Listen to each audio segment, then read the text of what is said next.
Hi friends, welcome to kadaisamayal. இன்றைக்கி நம்ம caramel rava pudding தான் பண்ண போகிறோம். இது வீட்டில் இருக்கக்கூடிய பொருளை வச்சு சிம்பிளாக செய்யக்கூடிய ஒரு டெசர்ட் ரெசிபி.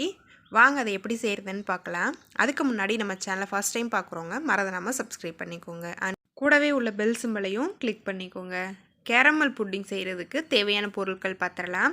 1/2 லிட்டர் பால், 2 முட்டை, கேரமல் ரெடி பண்ணுறதுக்காக 1/2 கப் சர்க்கரை, 1 ஸ்பூன் நெய், நெய்க்கு பதிலாக பட்டர் கூட எடுத்துக்கலாம். கேக் செய்கிறதுக்காக 1/2 கப் சர்க்கரை, 3 டேபிள் ஸ்பூன் ரவை. இவ்வளோ தான் இதுக்கு தேவையான பொருள். ஃபஸ்ட்டு நம்ம கேரமல் ரெடி பண்ணிடலாம். ஸ்டவ் ஆன் பண்ணிவிட்டு ஒரு கடாய் வச்சுக்கோங்க. கடாய் சூடானதுக்கப்புறம் நம்ம எடுத்து வச்சுருக்கிற 1/2 கப் சர்க்கரை ஆட் பண்ணிடலாம். சர்க்கரை சேர்த்ததுக்கப்புறமா நல்லா கிளறி விட்டுட்டே இருங்க. இது அடி பிடிக்காமல் நல்லா சிம்மில் வச்சு கிளறி விட்டேருங்க. அது நல்லா மெல்ட் ஆகி வரணும். கேரமல் ரெடி பண்ணுறதுக்குள்ளே கேக் செய்ய போகிற பாத்திரத்தில் சுற்றிலும் நெய் தடவி வச்சுருங்க.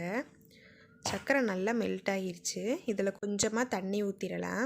தண்ணி ஊற்றி நல்லா கலந்து விட்டுட்டே இருங்க. இது நல்லா தேன் கலர் வர வரைக்கும் நல்லா கலந்து விட்டுட்டே இருக்கலாம். கலர் நல்லா மாறிடுச்சு பாருங்கள், நல்லா தேன் கலருக்கு வந்துடுச்சு. இப்போது அடுப்பு ஆஃப் பண்ணிவிட்டு சூடோடையே நம்ம நெய் தடவி வச்சுருக்க பாத்திரத்தில் ஊற்றிடலாம். கேரமல் ஊற்றுனதுக்கப்புறமா இந்த பாத்திரத்தை எல்லா பக்கமுமே இது மாதிரி சுற்றி விடுங்க. அப்புறம் தான் கேரமல் எல்லா பக்கமுமே போய் நல்லா செட் ஆகிக்கும். அடுத்ததாக ரவா மிக்ஸ் ரெடி பண்ணிடலாம். அதுக்கு ஒரு பாத்திரத்தில் 1/2 லிட்டர் பால் ஊற்றிக்கோங்க. பால் கொதி வர வரைக்கும் காய்ச்சணும்னு தேவையில்லை, லேசாக சூடானா போதும்.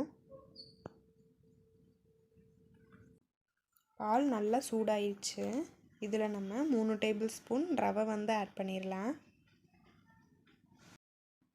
ரவை போட்டதுக்கப்புறமா நல்லா கட்டி இல்லாமல் மிக்ஸ் பண்ணி விட்டுட்டே இருங்க. தடவை நல்லா மிக்ஸ் பண்ணி விட்டுருங்க. மிக்ஸ் பண்ணி விட்டு அது கூடவே 1/2 கப் சர்க்கரை ஆட் பண்ணிடலாம். சர்க்கரை சேர்த்ததுக்கப்புறமா 1 ஸ்பூன் நெய் ஆட் பண்ணிடலாம்.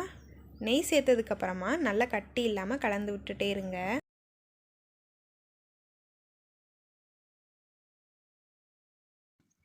ரவை எல்லாமே நல்லா வெந்துருச்சு, நல்லா கெட்டியாகிடுச்சு. இந்த ஸ்டேஜில் நம்ம அடுப்பு ஆஃப் பண்ணிடலாம். அடுப்பு ஆஃப் பண்ணிவிட்டு ஆற வச்சிடலாம். அடுத்ததாக ஒரு பவுலில் 2 முட்டை உடச்சி ஊற்றிக்கோங்க. முட்டை ஊற்றினதுக்கப்புறமா அதை ஒரு விஸ்கு வச்சு நல்லா முட்டை நுரைச்சி வர வரைக்கும் பீட் பண்ணி விட்டுக்கோங்க.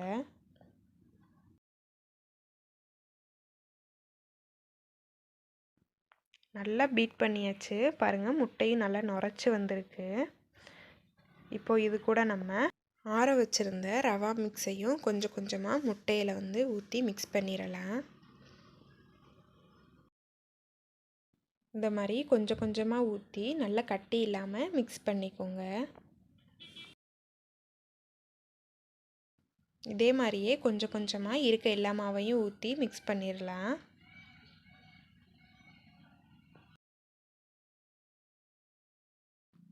எல்லாத்தையுமே நல்லா மிக்ஸ் பண்ணியாச்சு பாருங்கள், இந்த அளவுக்கு நல்லா மிக்ஸ் பண்ணிக்கோங்க கட்டி இல்லாமல்.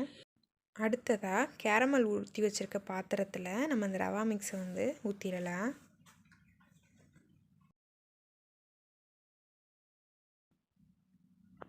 எல்லாத்தையுமே ஊற்றுனதுக்கப்புறமா ஒரு 2 தடவை நல்லா டேப் பண்ணி விட்டுக்கோங்க. அதான் கேக் மாவு எல்லா பக்கமுமே கட்டி இல்லாமல் நல்லா செட் ஆகும். அடுத்ததாக நம்ம இட்லி பாத்திரத்தில் தான் வேக வைக்க போகிறோம். அதில் ஒரு 2 லிட்டர் அளவுக்கு தண்ணி ஊற்றிக்கோங்க. தண்ணி ஊற்றிட்டு இந்த மாதிரி ஒரு ஸ்டாண்ட் உள்ளே வச்சிடலாம். அதுக்கப்புறமா நம்ம கேக் மாவு ஊற்றி வச்சுருக்கோம் இல்லையா, அந்த பாத்திரத்தை மூடி போட்டு உள்ளே வச்சிடலாம். இட்லி பாத்திரத்தை மூடி வச்சு இது ஒரு 45 நிமிஷத்துக்கு வேக விடலாம். 45 நிமிஷம் ஆகிடுச்சு. ஓப்பன் பண்ணி பார்க்கலாம். கேக் நல்லா ப்ளஃபியாக வந்திருக்கு. இதை நம்ம வெந்துருச்சான்னு செக் பண்ணுறதுக்காக ஒரு கத்தி உள்ளே விட்டு பார்க்கலாம். உங்களுக்கு கேக் வெந்துருச்சுன்னா இந்த மாதிரி கத்தியில் ஒட்டாமல் வரணும். இப்போ ஒட்டாமல் வந்திருக்கு, கேக் வெந்துருச்சுன்னு அர்த்தம். இதை நல்லா ஆற வச்சிடலாம். கேக் நல்லா ஆறிடுச்சு. இதை கத்தி வச்சு ஓரங்களில் இது மாதிரி எடுத்து விட்டிங்கன்னா உங்களுக்கு கேக் வந்து நல்லா ஒட்டாமல் வரும். இப்போ ஒரு தட்டில் நம்ம கேக் ரெடி பண்ணி வச்சுருக்க பாத்திரத்தை வந்து கவுத்திடலாம். இதை கவுத்துனதுக்கப்புறமா மேலே வந்து இந்த மாதிரி லேசாக டேப் பண்ணி விடுங்க. அப்படின்னா தான் உங்களுக்கு கேக் ஒட்டாமல் ஈஸியாக வரும். ரொம்பவே சூப்பராக ரவா புட்டிங் ரெடி ஆயிடுச்சு. டேஸ்ட்டும் உங்களுக்கு ரொம்பவே சூப்பராக இருக்கும். உங்களுக்கு நான் கட் பண்ணி காமிக்கிறேன் எந்தளவுக்கு சாஃப்டாக இருக்குன்னு. பாருங்கள், கத்தி வச்சோன்னே உள்ளே அதுவாகவே இறங்குது. அந்தளவுக்கு ரொம்பவே சாஃப்டாக இருக்கும். உங்களுக்கு சாப்பிடும்போது ரொம்பவே சாஃப்டாகவும் ஜூஸியாகவும் இருக்கும். கண்டிப்பாக ட்ரை பண்ணி பாருங்கள். நம்ம சேனல் வீடியோஸோட லிங்க் வந்து நான் உங்களுக்கு டிஸ்கிரிப்ஷனில் கொடுக்குறேன். வேணுங்கிறவங்க செக் பண்ணி பாருங்கள்.